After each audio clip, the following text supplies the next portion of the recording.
तो रजनी बहनी, हमने आपसे कहा था ना कि इतना भी घमंड अच्छा नहीं होता। घमंड रावण का नहीं चला तो आपका कहाँ से चलेगा।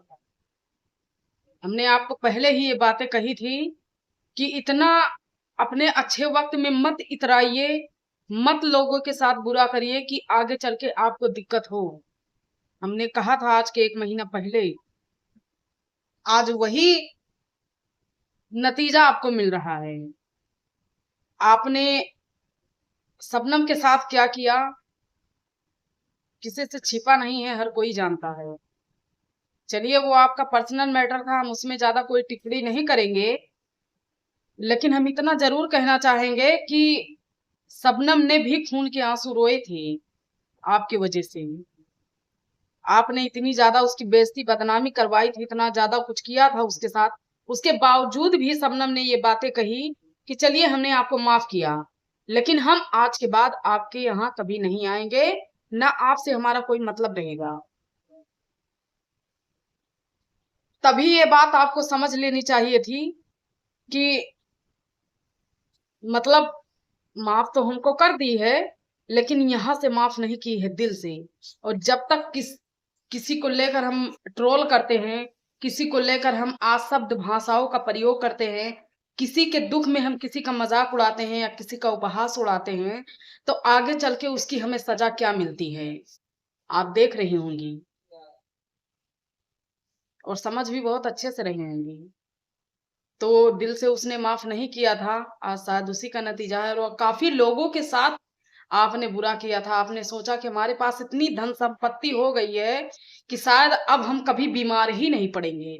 लेकिन आपको ये चीजें याद रखनी चाहिए, धन संपत्ति किसी के साथ नहीं जाती।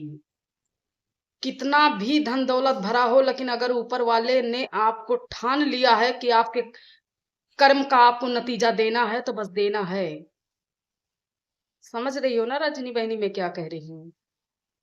बताइए, जब राधा राज का बच्चा, जब 4 महीने का बच्चा उनका था, जब उनके पेट में उसका मतलब वो हो गया था, आप समझ सकते हैं, खराब हो गया था, तब भी ये मजाक उड़ा रही थी राधा राज का भी। बताइए, तब भी ये मजाक उड़ा रही थी राधा राज का। और वहीं सालू बहनी आई थी देखने के लिए। सालू बहनी ने इनको कहा भी कि चलिए देखने चलते हैं, दुख सुख में सबके साथ शामिल होना चाहिए। अरे, आपके टीम के हिस्सा थे वो लोग, और हैं भी, और हमेशा ही कहे जाएंगे। चाहे बेशक आप लोग अलग अलग हो गए हैं तो इससे क्या होता है, लेकिन कभी ना कभी आप लोग एक साथ रहते थे और एक साथ काम किए हैं। ये बातें आपको सोचनी चाहिए। आपने साफ मना कर दिया, उसके बाद मजाक उड़ाते हुए वीडियो बनाती हैं। तो चलिए, ये सब बातें तो एक नॉर्मली सी हो गई। चलिए, जो आपने किया सो किया। लेकिन गोरखप्रिया भौजी के साथ आपने क्या किया, आपको याद नहीं होगा तो मैं आपको बता दूं रजनी बहनी। तो गोरखप्रिया भौजी के नंदोसी जब गुजर गए थे, सरोज के पति जब गुजर गए थे, तो आपने चंद व्यूज कमाने के लिए, चंद पैसे कमाने के लिए उनके मैटर में कूद गई और इस तरह उनका मजाक बनाई, इस तरह उनका मजाक बनाई। हर कोई जानता है, जो अपने बहन को नहीं रख पाया, इतना धन संपत्ति होते हुए, वो दूसरे के बहन बेटियों को क्या खिलाएगा। आप भी ये बातें जानती थी। तो कहीं ना कहीं आपका मकसद मजाक उड़ाना ही तो था। क्या गोरखप्रिया भौजी के आपसे कम धन संपत्ति है, जो आप जो है कि बैठा कर खिलाएंगी उनको। उनको बुला रही थी कि आइए हमारे घर रहिएगा और बनाइएगा, खाइएगा, किसी चीज़ की तकलीफ नहीं है सरोज बहनी। तो ये यही है जो आज तुम अब भुगत रही हो और ज़िंदगी भर भुगतोगी। ये बातें याद रखना। बस हम यही कहना चाहेंगे कि आपसे जो गलतियाँ हुई है, आप गलतियों को मान लीजिए और बस माता रानी से माफ़ी मांगिए कि जो आपने किया है वो सारा भुलाकर आपको अच्छे से रखें और आपकी तबीयत सही हो जाए। मैं कुछ नहीं कह रही हूँ, ये आपका कर्म कह रहा है। आप अपने कमेंट में जाकर चेक करिएगा, लोग वही बातें रिपीट कर रहे हैं जो आपने अभी 1 महीने पहले जो किया है, उसी बात को रिपीट कर रहे हैं। कुछ बातें ऐसी होती है, इंसान कभी ज़िंदगी में भूल नहीं पाता।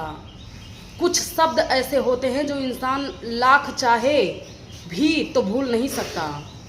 वही शब्द आपने बोला है ज़िंदगी में कोई भूलेगा नहीं। जब भी आप बीमार पड़ेंगी तो वही बातें रिपीट करेगा इंसान कि हाँ, जो बुरा किया था शबनम के साथ और गोरखप्रिया भौजी के नंद के साथ, सरोज के साथ और राधा राज के साथ, बाकी और अन्य क्रिएटर के साथ, उसी का नतीजा आप भुगत रही हैं। यही बात लोग कहेंगे, मैं नहीं कह रही, लोग कह रहे हैं आपको। तो उम्मीद है कि आगे से आप अच्छे से काम करेंगी और हर किसी के दुख सुख को समझेंगी और किसी के दुख में किसी का मजाक नहीं बनाएंगी।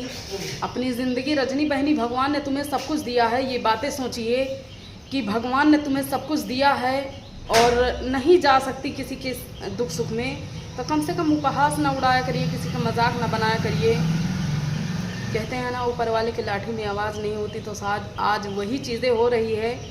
पढ़ तो रही है लेकिन आवाज़ नहीं आ रही है। अपने मुंह से आप लोग ये नहीं कह पा रहे हैं कि जो हमने लोगों के साथ किया है उसी का नतीजा हमें भुगत रही है। किस बुनियाद पर कहेंगी ये चीज़ें? तो दोस्तों, हम कुछ नहीं कहना चाहेंगे, हम बस यही कहेंगे कि रजनी बहनी जहाँ रहें खुश रहें, भगवान उनको अच्छे से रखें और जो भी गलतियाँ हुई हैं रजनी बहनी से ठीक हो जाए, सब माफ़ी मांग लें और सब सही हो जाए। और शबनम से फिर से माफ़ी मांगनी चाहिए कि बहनी हमें दिल से माफ़ कर दीजिए, जो गलतियाँ हो गई। और